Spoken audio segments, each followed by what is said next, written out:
Hey parents, this is Mr. Davis, the course director at Maryville High School and Maryville Junior High School. I want to thank you for taking some time to check out our open house video. Speaking to you this afternoon from room 279 at the high school, which is usually our chorus room and where we have our rehearsals. If you can see behind me, we are not having rehearsals here this year. We have moved all of our rehearsals in the auditorium. 279 is now doubling as a workroom slash storage space for us, which is good for me. It helps me keep things a little more organized. But the administration and Ms. Felt and I are working together to make sure we can have chorus rehearsals in the auditorium for the high schoolers. So here's a picture of what's happening there. You notice, of course, we have a lot more space in the auditorium. So Ms. Felt and I have taken the time to designate certain seats where the students may sit. These seats are properly distanced already, 6, sometimes 7 feet apart.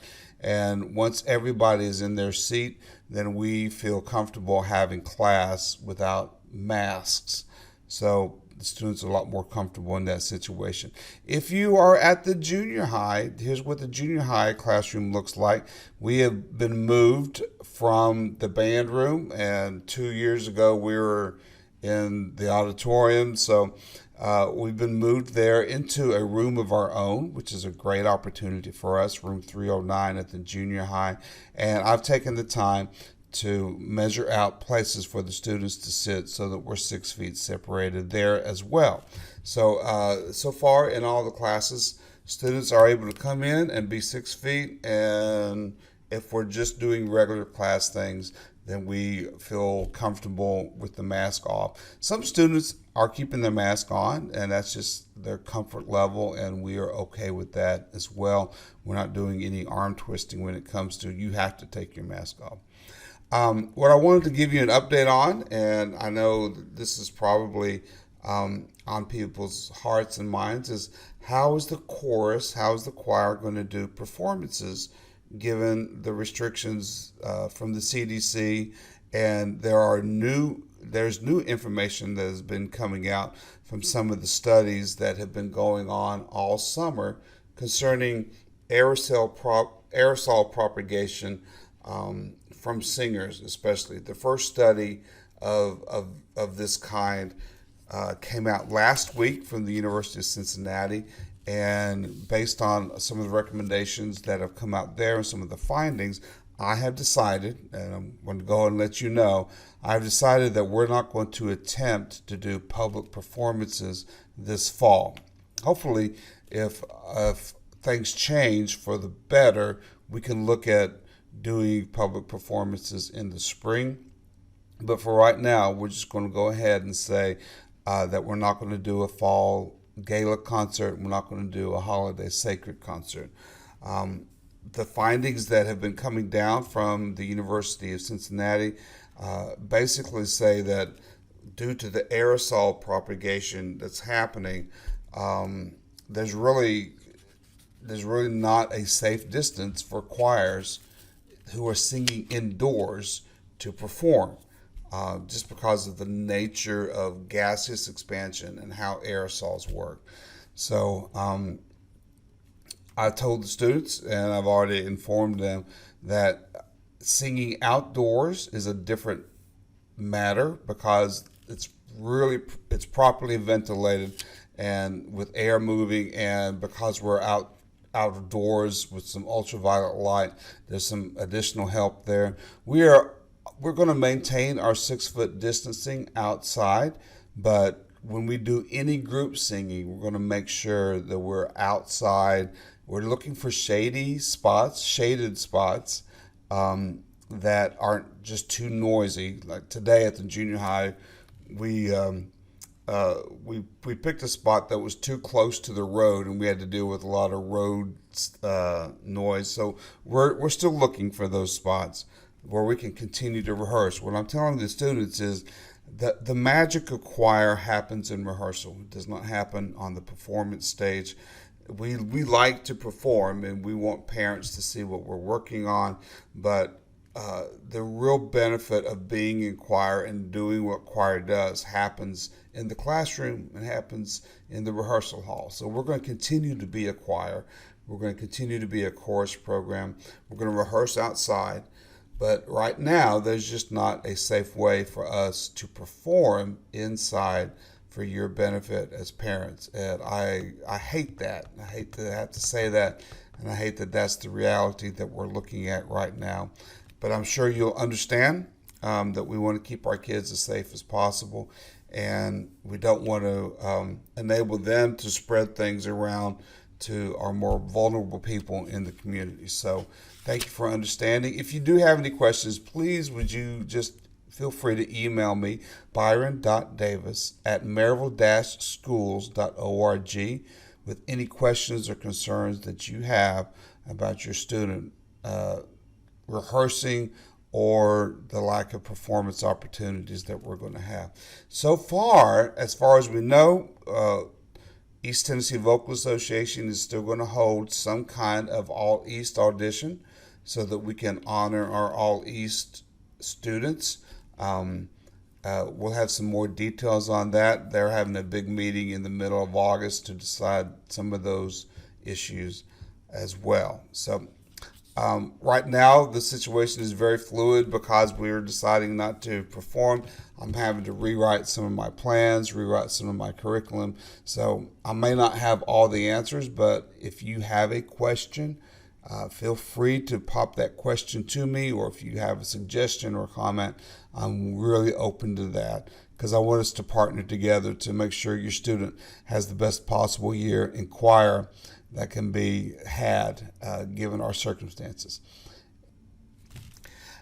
Before we get away, I wanted to make clear some of the expectations that we have concerning the online days for as long as we're going to be in this staggered attendance. I know sometimes it can be really confusing. Not so much for regular day classes. I think that's pretty self-explanatory, but sometimes the A-B classes can get a little confusing and confused about when you're supposed to do what. So in general, what I'm asking students to do is this. When they are home, if it is an online day, you need to check your calendar. So I'm going to show you where they're going to check their calendar. Here I've got my Canvas set up, and I'm going to go to the calendar. And then, so for each one of these classes, there's going to be an entry for every day. That doesn't necessarily mean that your student has something to do on that day. What they're going to do is click on the entry for that day. For instance, men's and women's chorus, and it's going to have in the details who is responsible to do what. All right. Now I've gone over this with the students, but I can understand that sometimes it's a little overwhelming and not knowing what to do and when to do it and how. So no matter what day it is, it'll pop up and it'll say high school men and junior high women, last names A through K. They are having an online day. For instance, this day, high school men and junior high women, last names L through Z. They are on campus that day. And then if you're high school women, junior high men, no class. That's one example of what they may see. On Wednesday, they can check all the high school men and all the junior high women. They don't have class because those are going to be B days, and they have choir on A days. So if there's any confusion about what is expected, they can just go and click there and see what's going on that day. Those selections are only going to be available to click on the day of their online experience, because those are quizzes and they're timed. I'm going to show you how that works. Let's go to, and this just happens to be Tuesday, so if they see, oh, I'm online today, they will have a link to an assignment. All right, the first assignment is relatively simple. Make sure you got your sitereadingfactory.com account set up and ready to go so you can start practicing and get ready for the September 1st assessment. And then it'll say respond to the attendance question below. That's just what this card, which is a summary, says. Your student, and I've emphasized with them, but you may need to help them, they will need to click on the title of the card to actually open the attendance quiz. And I'll give you a preview of the quiz. All right. The attendance quiz is just asking, are they present? They click yes, they submit the quiz, and they're all good. All right. So that lets me know that they checked in and that they are present. That is not a graded quiz. They don't get a grade for it, but it helps me just keep track of who is checked in and who is not checking and who's not engaging with what's going on. The actual assignment, when they click on the assignment, it'll open up a new page for them, and it'll just walk them through what they're supposed to do for that day.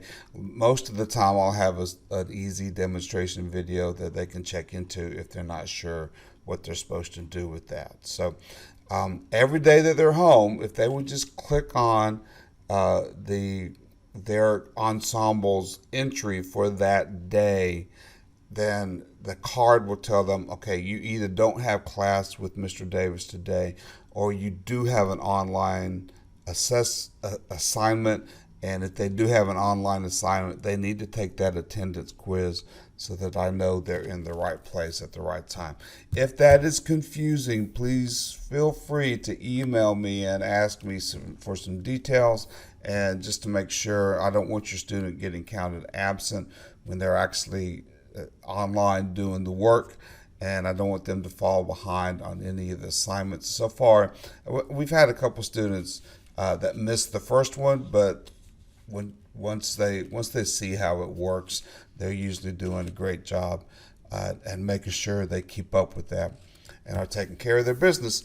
Again, let's make sure if you have any questions, do not hesitate to reach out to me. I really want to make sure that this works and that I'm being as helpful as possible so that we can get through this together.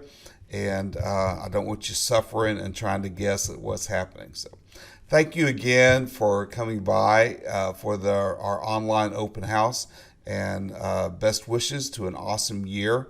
And again, I find it such a privilege to get to teach your students, and I love to work with them so much, and it's been such a joy, even the first 3 days, to have them back in class with us. Take care, stay healthy, and we'll see you soon. Bye.